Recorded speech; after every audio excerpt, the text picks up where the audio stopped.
Comment votez-vous, Mathieu Bock-Côté? Bonjour déjà, Mathieu. Hein. Bonjour. Vous êtes docteur en sociologie, vous êtes aussi philosophe, vous êtes chargé de cours à HEC à Montréal, au Québec, et vous êtes chroniqueur au Journal de Montréal et à Radio-Canada. Merci d'être là. C'est un immense plaisir. Merci pour l'invitation. Mon Rémi, les Nouveaux Républicains, le mouvement des maires de droite, le Parti libre de Valérie Pécresse, les populaires, qu'est-ce qu'il y a? Il y a aussi la France audacieuse. Il y a ça, notamment. Ouais. Tout ça, c'est des petites, des petits partis, des petits groupes, politiques qui se sont constitués ces dernières semaines, qui viennent de personnalités de la droite française. Hein. Exactement. Mais j'ai l'impression que le parti, les Républicains, The Republicans of France, est en cours de fragmentation. Il y a eu la défaite historique dès le premier tour de la présidentielle, celle ensuite des législatives, et depuis, Éric, la droite, celle dont tu parles des Républicains, ça donne un peu ça. Je crois simplement que nous avons des millions d'électeurs de droite et du centre qui n'ont plus de repères. La droite qui a gagné au Sénat, c'est la droite de Gérard Larcher, c'est pas celle de Laurent Wauquiez. Si la droite de demain, c'est une droite soumise aux financiers, aux spéculateurs, à la bourgeoisie, on n'a aucune chance, il faut arrêter tout de suite. Eh bien, mes amis, qu'ils viennent ici au Mézin et qu'ils mesurent que la droite, ça n'est pas fini, que la droite est ici, que la droite va se relever, qu'ils viennent ici et qu'ils comprennent que la droite est de retour. La droite, mais quelle droite? Ouais. Alors, on a entendu qui là alors Christian Estrosi, Sébastien Lecornu, Guillaume Pelletier et Laurent Wauquiez. Alors le seul qui a l'air d'y croire dans les petits sons que tu m'as passés, c'est Wauquiez. Exactement. En tout cas, il croit à sa version de la droite, mais les autres croient à leur version, à eux. Bon, en tout cas, Wauquiez reste le grand favori pour prendre la présidence des Républicains lors des élections de décembre prochain. Lui qui affirme que la droite est de retour, on l'a entendu, une droite bien à droite, dans l'opposition forte à Emmanuel Macron. Or, Éric, contrairement à ce que pense Laurent Wauquiez, une forte majorité de sympathisants de droite pense le contraire, selon un sondage Elab pour BFM TV réalisé la semaine dernière, c'est tout récent. Ils sont 7 sur 10, ces sympathisants de droite, à estimer que les Républicains doivent adopter une position constructive à l'égard du gouvernement, quitte même à soutenir certaines lois et mesures d'Emmanuel Macron. Pas sûr que la droite soit prête à se remettre du chaos de la présidentielle, Éric. Mathieu Bock-Côté, vous imaginez 82% des premières centaines d'éditeurs qui ont voté estiment que la droite française est par terre, en ruine. C'est l'analyse que vous faites, vous aussi, depuis le Canada? À moitié. C'est-à-dire qu'il y a c'est une analyse sur deux plans qu'il faut mener. Depuis quelques années, on a assisté chez les intellectuels, chez les historiens, chez les sociologues, chez les essayistes, chez les journalistes, à une renaissance intellectuelle tout à fait intéressante de la droite française. C'est-à-dire que jamais la droite française n'a été intellectuellement aussi intéressante depuis plusieurs décennies. Et on pourrait multiplier les noms d'auteurs, d'ouvrages qui ont véritablement permis d'approfondir une réflexion à droite comme on n'en avait pas entendu depuis longtemps. Mais au même moment, ce qu'on constate, c'est que la plupart des hommes politiques de droite n'en veulent pas. Donc d'une certaine manière, les hommes politiques de droite ne veulent pas des idées qui viennent de leur propre camp. Et pour deux raisons. La première, c'est que la droite n'a pas toujours cru aux idées. Elle croit aux passions fortes, elle croit aux coups de menton, elle croit à l'autorité décomplexée, mais la guerre des idées, elle n'est pas habituée à la mener. Mais il y a un autre élément qui compte et qui est peut-être le plus important, c'est qu'une partie de la droite vit sous véritablement l'hégémonie idéologique du progressisme ou d'une certaine gauche. C'est-à-dire qu'une droite ne cesse de demander à la gauche de quelle manière il lui est permis d'être à droite et de quelle manière elle risque de se faire taper sur les doigts si elle ne l'est pas de la belle manière. Donc on connaît tout le vocabulaire, droitisation, on connaît des termes comme droite décomplexée. C'est fascinant ce terme-là, droite décomplexée. Ça consiste à dire que la seule droite légitime est une droite complexée, une droite gênée, une droite qui a la mine basse, celle-là on la tolère. On dira aussi ultra-conservateur. Donc il y a tout un vocabulaire dépréciatif qui circule dans les médias et qui est récupéré souvent par une partie des hommes de droite pour faire leur propre procès. Et comme je viens de dire souvent, le plus beau compliment qu'on peut faire à un homme politique de droite en France, c'est de lui dire, vous savez, vous n'êtes pas si à droite que ça. Ah là, il est heureux parce qu'il se sent coopté dans la légitimité médiatique. Il a l'impression qu'il n'est pas comme les salauds de son propre camp et il a le plaisir de s'en détacher. Je ne suis pas certain, cela dit, qu'à toujours faire pénitence, on progresse. Ouais. Vous écrivez, je vous lis, pour chaque coup de menton à l'endroit de ses sympathisants, un leader de droite doit envoyer ensuite un signal d'accommodement au système médiatique. On transgresse rhétoriquement avant finalement de se soumettre politiquement.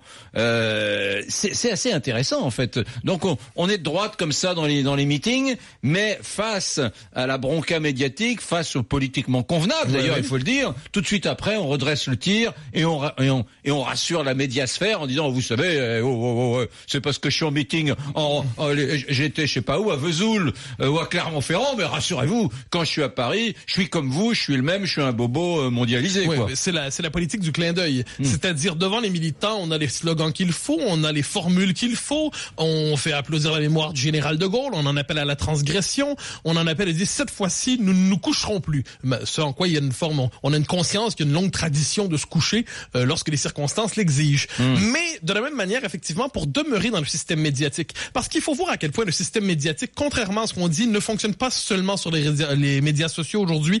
Les grands médias dominent encore le vocabulaire politique, dominent la pensée politique, et pour éviter d'avoir une sale réputation. Et la sale réputation, c'est terrible. Si on vous colle une étiquette, par exemple, de vous flirter avec le Front National, même si c'est pas vrai, eh bien, peu importe ce que vous direz, on vous accueillera d'abord dans le système médiatique en disant vous flirtez avec les thèmes du Front National. Oui. Alors, à partir de là, vous devez vous justifier pendant 15 minutes, 20 minutes, et vous êtes toujours occupé à vous justifier d'un procès très souvent illégitime. Oui. Et je reviens sur cette question qui est très intéressante, c'est la notion des thèmes du Front National ou des thèmes du populisme. Qui a décidé, par exemple, que la notion de l'identité nationale? Qui a décidé que la notion de l'autorité? Qui a décidé que la notion de la transmission culturelle? Qui a décidé que l'inquiétude civilisationnelle, c'était des thèmes réservés au populisme? Je crois qu'il faut renverser l'analyse. C'est parce qu'on a concédé tout le domaine, appelons ça du conservatisme de bon sens et du conservatisme du sens de l'identité nationale. C'est parce qu'on a concédé aux extrêmes ou aux populistes qu'ils ont su croître. Mais le paradoxe, c'est lorsque la droite veut s'emparer des thèmes qu'elle a trop sacrifiés longtemps au Front National, alors là, on lui dit, thème radioactif, vous allez sur le terrain du Front National, comme si, à partir du moment, elle payait aujourd'hui, c'est l'acheter d'hier. Mathieu Boccoté, je le dis à ceux qui prennent l'émission en cours, Mathieu Boccoté est un docteur en sociologie, chargé de cours à HEC, qu'on surnomme souvent en France le Finkielkraut québécois. Ça vous va d'ailleurs comme... Je trouve que c'est un formidable compliment. Je ne crois pas être à la hauteur du compliment, mais je le prends très bien. Mathieu Boccoté, je me souviens alors, ce que vous dites fait écho en moi. J'ai un souvenir en particulier. Nicolas Sarkozy, son quinquennat de 2007-2012, veut lancer un grand débat en France sur l'identité nationale. Et moi, je suis peut-être... je trouvais ça formidable que la France s'interroge sur d'où elle vient, qui elle est et où souhaite-t-elle aller véritablement. Parce que j'avais ma petite question sur l'idée. J'avais envie d'apporter à cet édifice, à cette réflexion collective. Bon, très vite, c'est devenu un truc terrible. Il est en train d'instrumentaliser l'identité nationale, la nation, alors on l'accusait de quoi, je ne sais quoi, de racisme, de vouloir sur la question de l'immigration imposer des limites, etc. Et tout de suite, ce mot même d'identité, ces deux mots collés, identité nationale, sont devenus un immense tabou. Dans la bouche des journalistes à la radio, à la télévision, c'était devenu un gros mot. Et toute personne qui disait l'identité nationale, parlait d'identité nationale, était forcément un type d'extrême droite, un fasciste terrible. Ça m'a choqué et heurté. Vous vous souvenez, vous, en tant qu'observateur, de ça? Non seulement je m'en souviens, mais j'ai étudié dans le cadre de mes travaux cette controverse-là qui m'a beaucoup intéressé. Alors vous avez tout à fait raison de dire, le mot identité nationale est devenu un terme tabou, un terme qui servait à disqualifier médiatiquement et politiquement celui à qui on l'accolait. Donc identité nationale égale xénophobie, égale repli sur soi, égale peut-être racisme, chaîne d'équivalence entre ces concepts, dès lors qui voudra s'embarquer sur ce terrain. Autre chose qui m'a beaucoup marqué dans ce débat-là, c'est dans la mesure où il a été mené, c'était, et je le dis avec tristesse, la faiblesse intellectuelle de ceux qui y participaient souvent. Je donne un exemple. On demande à une femme politique, son nom m'échappe, le souvenir m'échappe. On lui demande, pour vous, qu'est-ce que c'est l'identité française? Et elle dit, c'est l'égalité, la liberté, la démocratie, la justice sociale, les droits de l'homme. Alors, ce sont des principes dont on se réclame tous, qui sont fondamentaux, auxquels on est tous très attachés, mais qui ne distinguent en rien la France de la Nouvelle-Zélande, de la Suède, des États-Unis, du Canada ou du Québec.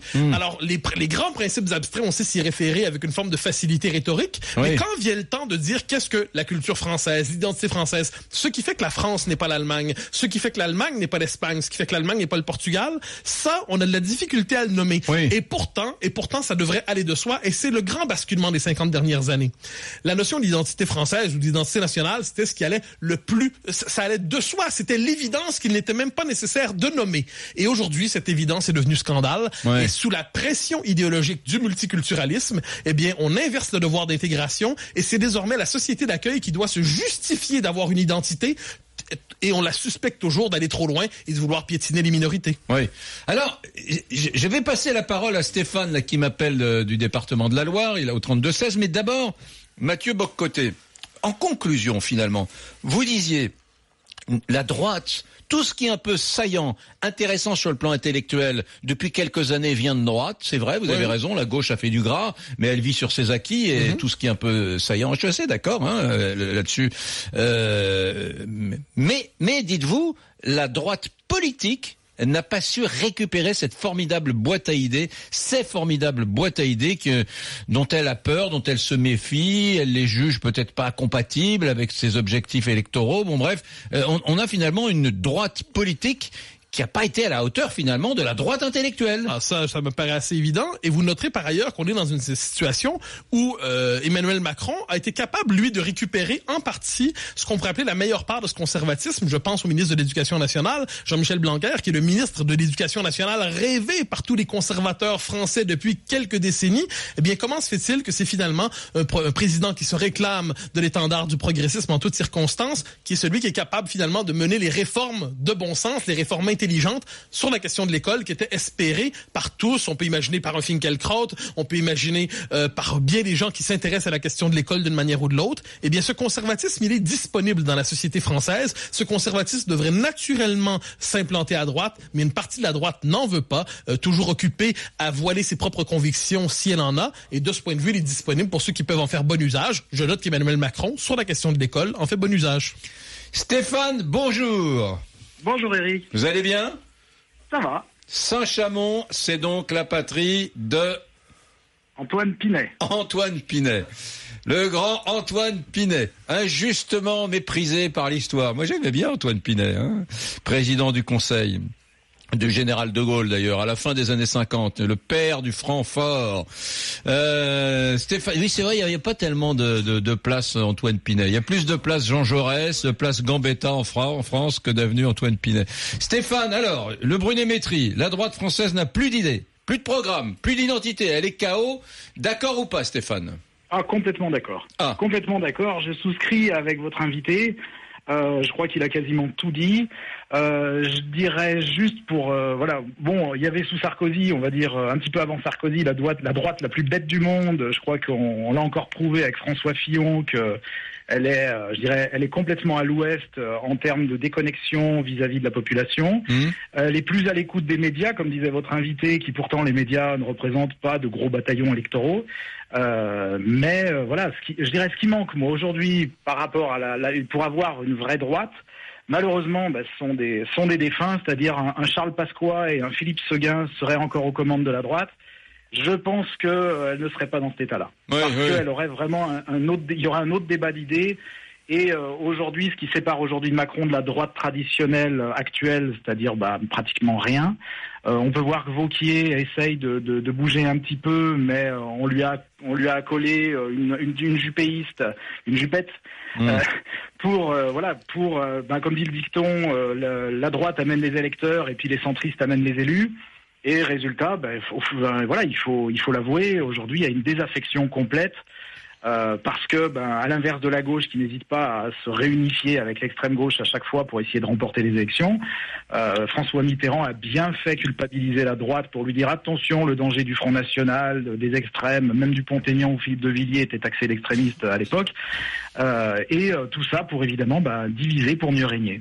Et la droite traditionnelle fonce dedans. C'est vrai Stéphane, moi je me rends compte quand je discute avec mes copains des médias qui sont rarement de droite, je me rends compte que finalement ils me fixent inconsciemment ou consciemment, je sais pas, des limites. C'est-à-dire qu'ils me disent je me souviens pendant la présidentielle, c'était typique. Il y a un type de droite avec lequel je pourrais échanger agréablement, c'est Juppé. Je savais que Juppé c'était acceptable. C'est-à-dire que je pouvais dire moi tiens, j'aime bien Juppé. Bon, ça je savais. En revanche, si j'allais au-delà de Juppé, je sais pas, si je disais mais tu sais, il y a un type sur lequel tu dois réfléchir, par exemple, si j'avais reparlé de Sarkozy ou bien de Wauquiez ou bien je sais que là j'étais au-delà de la ligne rouge et j'étais bien évidemment suspect d'être soit une espèce de militant ultra. Et c'est marrant. Et donc, il y avait cette espèce de capacité à distribuer des bons points comme ça. Si tu disais Juppé, c'est bon, le mec pouvait t'inviter à dîner chez lui, quoi. Il disait à sa femme, bon, il y a un type de droite qui va venir dîner à la maison, mais le mec, il aime bien Juppé, donc ça va, tu peux lui donner une fourchette, un couteau, il sera pas sauvage.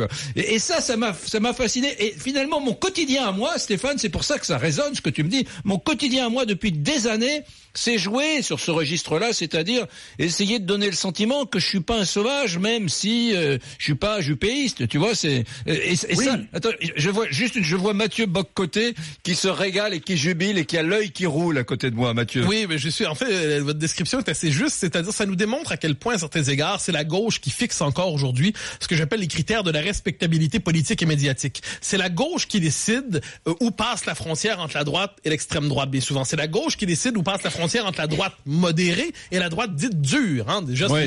C'est la gauche qui décide si on est devant un libéral éclairé, un conservateur ou un ultra-conservateur. Et très souvent, avec cette espèce d'arsenal rhétorique, cet arsenal sémantique, ça fait en sorte que les gens de droite n'ont plus de mots pour se nommer. Parce qu'ils savent très bien que s'ils disent un mot de trop, alors là, ils tombent dans le piège, ils sont idéologiquement suspects, et dès lors, ils ne doivent plus argumenter, ils doivent se justifier. Et ça nous rappelle, de ce point de vue, le grand déséquilibre qui structure, me semble-t-il, la vie intellectuelle française depuis longtemps. La gauche va de soi, la droite est suspecte, et de ce point de vue, j'aime le dire de manière un peu méchante, puisque une forme de déplacement des critères de respectabilité toujours plus loin vers le progressisme, l'homme de centre droit d'hier risque d'être à droite aujourd'hui, et peut-être même demain être assis à la droite dure ou l'extrême droite sans avoir bougé. Pourquoi? Regardez de ce point de vue le parcours d'Alain Juppé, qui dans son parcours intellectuel et politique, c'est un homme de qualité, mais qui a toujours donné des gages de respectabilité, des gages de soumission idéologique de plus en plus. Eh bien, il a terminé candidat préféré de la gauche, mais certainement pas président,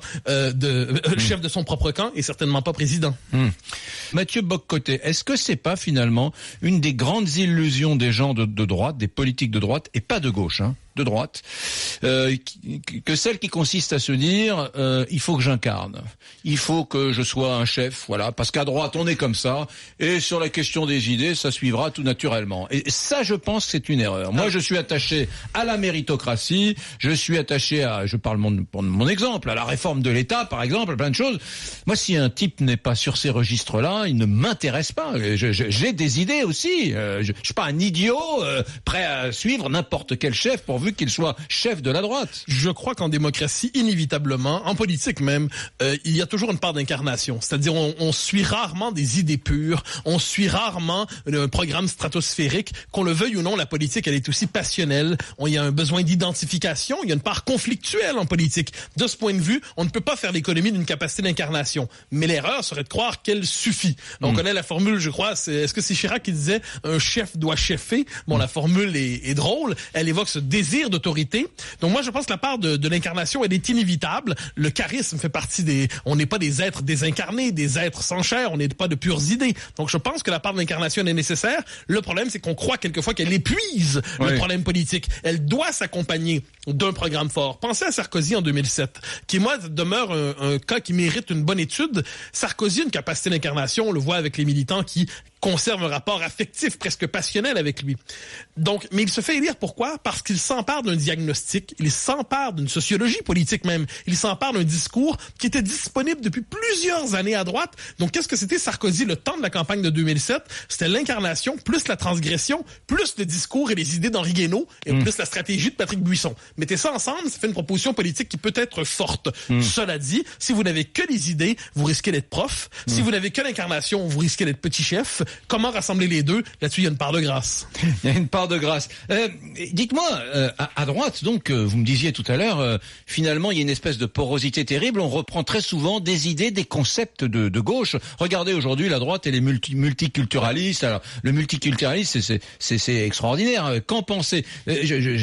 Tout le monde a bien compris que la société française était plurielle. Bon, ça c'est un constat, mais ça va plus loin que ça. On a l'impression que la droite est militante de ce multiculturalisme à la mode, et on parle un peu comme à gauche, à droite, maintenant on dit le vivre ensemble, etc. Tous ces néologismes qui étaient tellement estampillés gauche il y a encore 4 ou 5 ans. Ah bah oui, il y a une mutation du vocabulaire là-dessus. Alors la droite a une tentation sur ces questions, c'est-à-dire on sent qu'au fond d'elle-même, elle continue de définir la France, disons, à la manière d'un pays historique, c'est-à-dire avec une culture, une langue, une histoire, des mœurs, et que tout cela doit durer. Donc elle cherche à le dire, mais elle sait au même moment, tout le moins une part d'entre elles, que lorsqu'elle s'empare de ces questions, alors immédiatement, on fait sonner les sirènes de l'antiracisme médiatique, et là on utilise tout un vocabulaire dérive identitaire. Alors vous notez que normalement quand on dit identité, il y a toujours le mot dérive, il y a toujours le mot repli, dérive ou repli, toujours ce vocabulaire. Oui. Et on va guetter sur ces questions. Alors c'est très important la question du multiculturalisme, elle est partout présente en Occident. Je le dis tout de suite, elle ne désigne pas la diversité ethnique, ça c'est la réalité de nos sociétés sous le fruit de la pression migratoire. Le multiculturalisme c'est autre chose. Ça consiste à dire que c'est non plus l'immigrant qui doit prendre le pli de la société d'accueil, qui doit s'y intégrer. C'est la société d'accueil qui doit transformer ses institutions, sa culture, ses mentalités pour s'adapter à la diversité, entre guillemets. Et dans ce portrait, la société d'accueil, la nation d'accueil n'est plus qu'une communauté parmi d'autres dans une France plurielle. Je ne suis pas certain que ce soit ainsi. D'une certaine manière, c'est comme si la civilisation française devenait optionnelle en France. Mais vous noterez, quand vous vous aventurez sur ces terrains, quand vous voulez vous emparer de ces thèmes, ce qui me frappe, moi, c'est ce qu'on appelle la logique du dérapage. Et ça, c'est très important. Ah, ouais. Parce que la notion de dérapage, on l'utilise sans se rendre compte de ce qu'elle veut dire. S'il y a un dérapage, ça veut donc dire qu'il y a un couloir assez étroit avec des gardiens de la circulation idéologique qui distribuent des contraventions idéologiques et médiatiques à ceux qui s'éloignent un peu trop du courant central de ce que doit être la pensée officielle. Eh bien, cette notion de dérapage, ça nous dit à quel point on évolue dans nos sociétés, pas seulement en France d'ailleurs, ça c'est vrai partout en Occident, on évolue dans des corridors de débat très étroits. Et quand on corridors de débat, ouais. Mais c'est très étroit, et quand on veut en sortir d'une manière ou de l'autre, lorsqu'on transgresse ces interdits idéologiques, cette obligation d'applaudir le mot à la mode, lorsqu'on s'en dérobe, eh bien, immédiatement, la sale réputation, la mauvaise réputation, comme dirait l'autre, la mauvaise réputation peut frapper. Et lorsqu'elle frappe... Alors, qui est-ce qui siffle? C'est qui? C'est policiers de la pensée. Alors, c'est quoi? C'est les journalistes? Je pense que les journalistes sont les premiers ils ont le pouvoir de faire le scandale. C'est-à-dire, c'est formidable. Ils ont le pouvoir de l'étiquette. C'est la stratégie de l'étiquetage. Ensuite, c'est relayé, évidemment, par une partie de la gauche qui, justement, consolide son hégémonie idéologique en menant des formes de diffamation morale, et c'est repris en fait à droite par ceux qui veulent bien être vus de la gauche et par les médias. Ça, c'est très fort. Si vous êtes l'homme de droite qui réussit à dénoncer la dérive de son propre camp, alors là, vous aurez une belle carrière comme homme de droite bien vu à gauche. C'est une carrière qui est désirée par plusieurs. Hélas, elle ne repose pas toutefois sur la reconquête idéologique, si elle est désirée. Muriel m'appelle de l'Isère. Elle a 48 ans, ma chère Muriel. Bonjour. Oui, bonjour Eric. Vous allez bien? Oui, très bien, et vous? Très bien. Il est impressionnant, Mathieu Bock-Côté. Hein? Alors, j'adore. Je vous ai regardé sur mon Facebook l'autre jour en live des Républicains. J'adore. Je suis fan. Voilà. Bon, ben alors, elle vous suit sur son Facebook, Muriel. Alors, Muriel, que pensez-vous justement du Brunet-Métry? La droite française n'a plus d'idée. Eric, on va faire autrement. Je voulais vous poser deux petites questions. Qui est-ce qui disait fermeture des frontières, suspension de l'immigration, prestations sociales réservées aux nationaux et nos lois incompatibles avec l'islam? Qui disait ça? J'en sais rien. Mathieu Bock-Côté, vous avez une idée? Est-ce que c'est pas Alain Juppé entre 86 et 88? Exactement. C'est Juppé? Attendez, Muriel. 90. Recommencez pour ceux qui nous écoutent. Que disait Alain Juppé en 90 par là? En 90, oui, dans un meeting du RPR à l'époque. Ouais. Donc fermeture des frontières. Fermeture des frontières. Suspension de l'immigration. Suspension de l'immigration. Prestations sociales réservées aux nationaux. Ouais. Et nos lois incompatibles avec l'islam. Nos lois incompatibles avec l'islam. C'est fou, hein. C'est fou que ça... Voilà. Ouais. Et donc, aujourd'hui, par contre, M. Juppé est mis au nu par notre gauche. Ouais. Voilà. Mais enfin, il y a juste 20 ans, il tenait ce genre de propos, quoi. Ouais. C'est marrant parce que j'ai passé toute la campagne à dire que, contrairement à ce que répétaient les journalistes, Juppé, matriciellement, idéologiquement, n'était pas plus à gauche que Fillon. Toute la campagne, j'ai dit ça. Et les gens me disaient, oh si, quand même, écoutez Eric, dans le discours... Oui, ça dépend des critères. Les idées reçues, à force d'être répétées, deviennent des vérités. Vous voyez, votre journaliste qui annonce les nouvelles, là, Elle dit qu'en 2002, c'est Nicolas Sarkozy qui a enlevé la police de proximité. 2002, le président, c'était Chirac, c'était pas Sarkozy. Ouais. On est d'accord ? Oui, c'est vrai. Et donc là, on cite Sarkozy quand c'est pas bien, mais quand c'est bien, on cite Chirac. Donc voilà. J'ai toujours le penchant un peu gauche, quoi. Donc voilà, moi je disais que la droite, elle est pas perdue, parce que déjà, Eric, on a gagné au sénatorial. Oui. D'accord ? On n'a pas perdu au sénatorial. Si on était plus bactère, on aurait perdu au sénatorial. C'est vrai. Les idées, elles foisonnent. Vous y étiez, je vous ai vu en live sur Facebook, au foisonnement des idées de la droite. Ça foisonne les idées. Elles vont venir. En 2012, on a perdu aussi. Et pourtant, on est allé chercher des idées. Alors peut-être pas sur nos valeurs réelles, mais je tiens quand même à dire à tout le monde que Wauquiez a quand même gagné une grande région. Et j'ai voté pour lui. Tout seul, sur ses convictions de droite, avec ses valeurs et ses convictions à lui. Sans personne d'autre, quoi. Oui, mais enfin, il y a quand même un sujet, Muriel et Mathieu Bock-Côté, c'est que je suis désolé, ça va faire mal à votre petit cœur de droite, Muriel, mais c'est que Macron, il a sérieusement empiété sur le territoire de la droite, et quand je dis sur le territoire, c'est les électeurs, les idées. Vous parliez de Blanquer, qu'il a été cherché comme ministre de l'Éducation nationale, Mathieu Bock-Côté.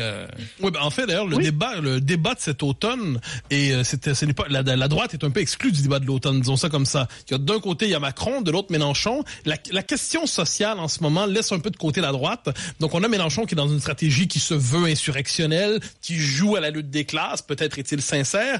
Il réussit, ou à tout le moins il essaie d'étiqueter Emmanuel Macron comme le président des riches, le président des quelques-uns. De l'autre côté, on a un Emmanuel Macron qui cherche à se présenter comme, je crois, le président le plus intelligent de l'histoire de France. Alors, on dirait que c'est le signal qu'il veut envoyer. Il prétend marquer une rupture complète avec la fainéantise antérieure au sommet de l'État, du moins c'est ce qu'on comprend. Et il se veut être le président de la réforme, celui qui ne multiplie pas les petits calculs. Alors, il cherche à se définir comme ça. Dans tout cela, la droite est un peu absente cet automne parce qu'elle se demande quoi faire par rapport à Macron. Il y a tout le débat constructif, pas constructif que je trouve un peu absurde parce que est-ce que, en démocratie, il faut des clivages, il faut des oppositions. Est-ce que ça implique toutefois qu'on doive s'opposer en toutes circonstances au pouvoir, peu importe ce qu'il fait, peu importe c'est qui? Alors, si Macron propose des choses qui ont du sens, je ne vois pas pourquoi la droite s'interdirait de l'applaudir lorsque c'est nécessaire, mais qu'elle ne s'interdise pas de le critiquer sévèrement lorsque c'est l'est aussi. Mais ça nous rappelle une chose. La droite, son terrain d'existence en ce moment, ce n'est pas la question sociale, qu'on le veuille ou non. La part du programme de la droite qui était applicable a été récupérée par Macron. Ça, je pense qu'on est là-dedans en ce moment. C'est pas éternel, mais on est dans ce moment-là. Pour ce qui est ensuite de son terrain propre, la droite, ce sont ce qu'on pourrait appeler aujourd'hui les questions identitaires et civilisationnelles. On le disait tantôt. Mais c'est justement le terrain sur lequel elle ne veut pas aller parce qu'elle le croit miné. Alors, c'est ce qui fait qu'en ce moment, la droite, c'est un peu le troisième acteur du débat. Et vous connaissez la formule de Bismarck. Dans une lutte à trois, mieux vaut être un des deux. Mathieu Bock-Côté, merci beaucoup. Il est 13h44. Je vous remercie d'être venu nous voir. Ceux qui veulent poursuivre un peu avec vous avez un livre qui est sorti au mois de janvier. C'est le nouveau régime et c'est études sur la démocratie contemporaine et surtout un qui est paru en France l'an passé et qui continue. Donc je continue de parler en conférence. Le multiculturalisme comme religion politique aux éditions du CERF, où j'analyse, j'ose croire en profondeur, cette idéologie très puissante aujourd'hui qu'est le multiculturalisme au-delà des slogans et des formules. Merci beaucoup. Mathieu Bock-Côté, il est toujours, vous avez quel âge? Vous avez 35 ans? 37 maintenant. 37 ans. 37 ans, c'est un jeune penseur, un jeune sociologue québécois. Merci, vous revenez quand vous voulez dans cette émission, votre prochain passage à Paris. Merci beaucoup. Merci infiniment.